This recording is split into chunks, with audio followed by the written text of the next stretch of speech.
Okay, so the first time I stood on this roof was in 2006 when this was the outlet building. It still is sort of the outlet building. And it was Billy McBurney, who was a music entrepreneur who started a business in Northern Ireland in the 1960s and 70s in the music industry and made it work and bought this place and was very, very happy to give it to us. And Snow Patrol were on top of the world. Chasing Cars had just been released. They'd done the whole thing with Grey's Anatomy. And the first thing that Gary Lightbody did was come home and go, how can we help? What can we do? What do people need? And everybody said the same thing, we need a home for music. It turned out there was one sitting right in Gordon Street, had a recording studio, had everything. As Jimmy Nesbitt said, it had a roof, and it still has a roof, which is good. So I'm very proud to be back here today on a centre that in the last almost 20 years has helped lots and lots of kids like me to play guitars and play drums and meet people and do all that really, really cool stuff that we wanted to do back in the day. One of the things that we teach at Raise is you build your culture around employee number one, and Charlotte over here was employee number one and is now the chief executive of the OEM Music Centre. I'm the past, she's the future. She's going to tell you what it's about and how you can help. That one. Okay. Hello, everyone. My name is Charlotte. I'm the director, chief executive of the OEM Music Centre. I did, as Marty said, start off as the part-time development officer and worked my way up to creative director and then stepped into the shoes of our former chief executive, Stuart Bailie, who basically helped me, along with Marty, get the job I have and love today. You're very welcome. Isn't this roof amazing? Yeah. Hasn't it got potential? Yep. Okay. I'm going to fly through this because I've written a lot of words, and I know I did the whole TikTok thing. Oh, how to do a presentation, how to keep it short and sweet, blah, blah, blah, blah, blah.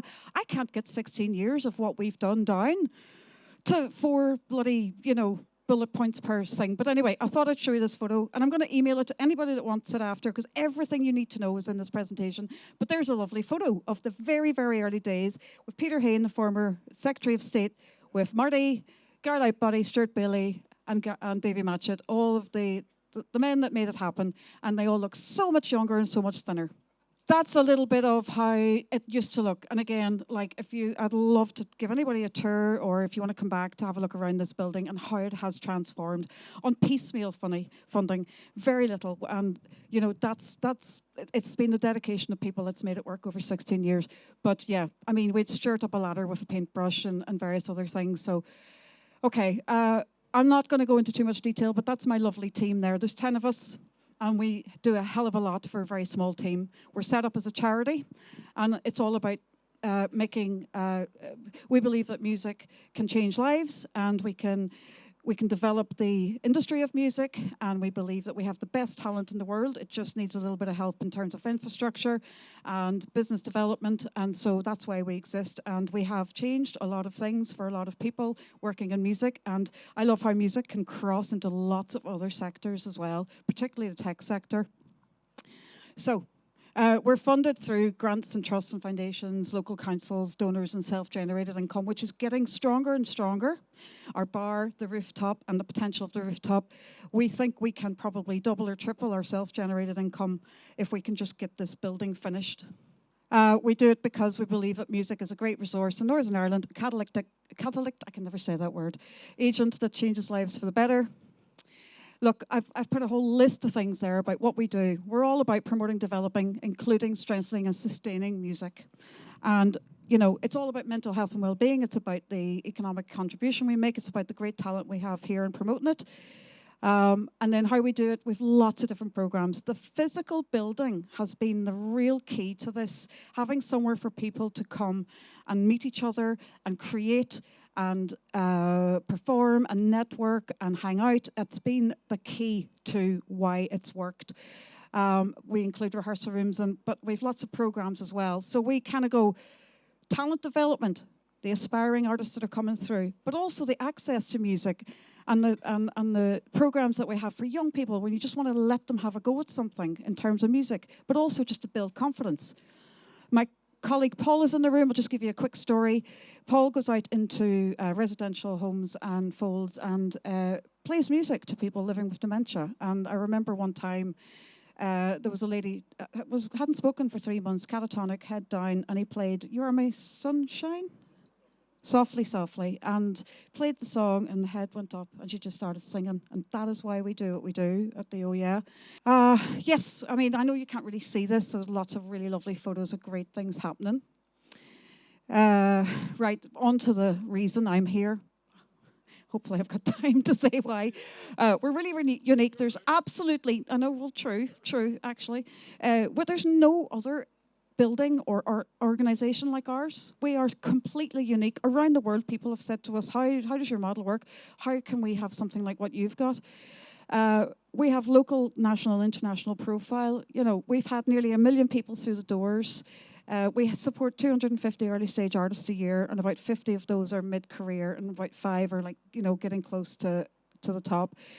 Believe it or not, there are 50 plus albums released from Northern Ireland every year that we're aware of because we have the Northern Ireland Music Prize, and plus 250 singles. And that's why we need to support and develop that talent.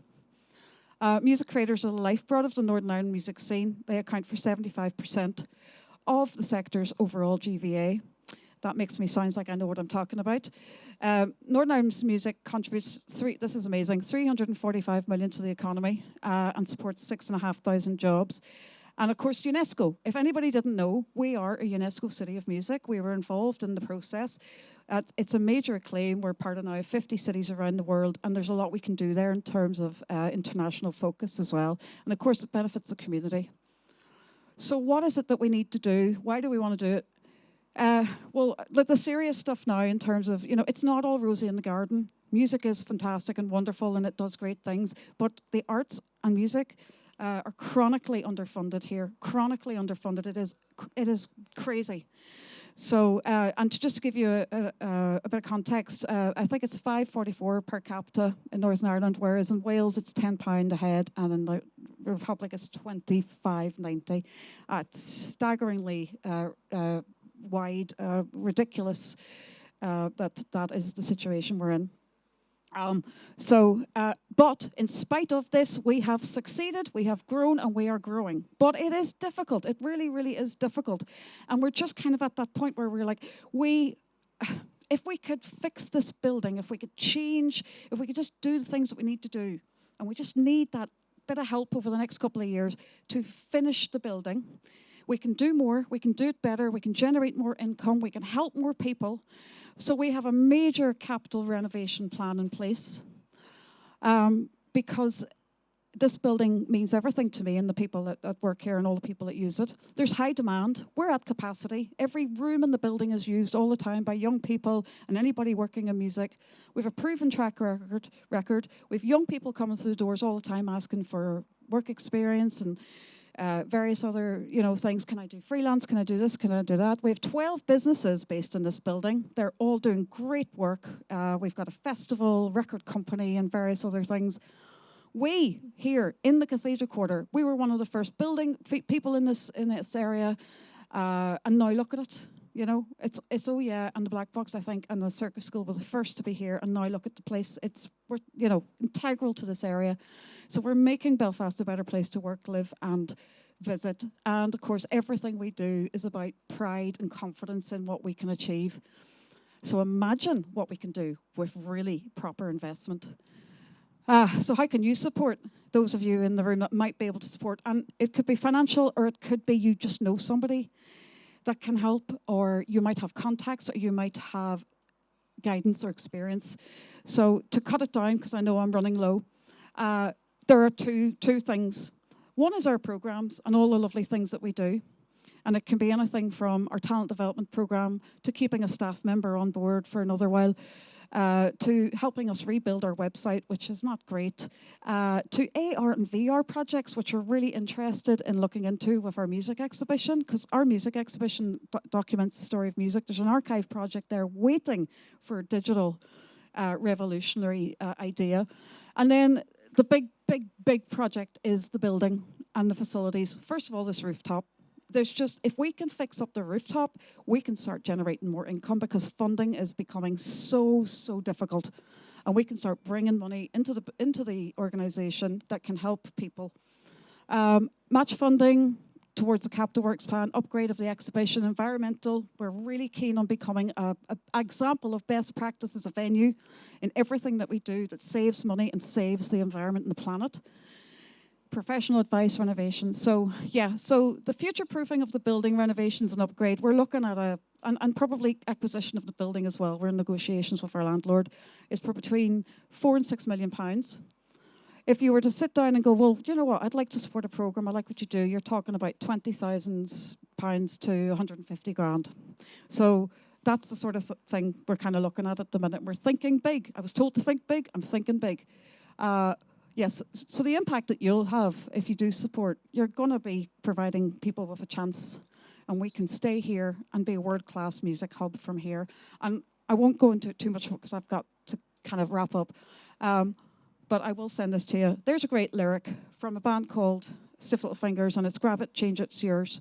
And the song's called Alternative Ulster. And I think all of us here have made Northern Ireland a much better place, an alternative place to live. Thank you. Thank you so much. Thanks for listening. And thanks for the opportunity.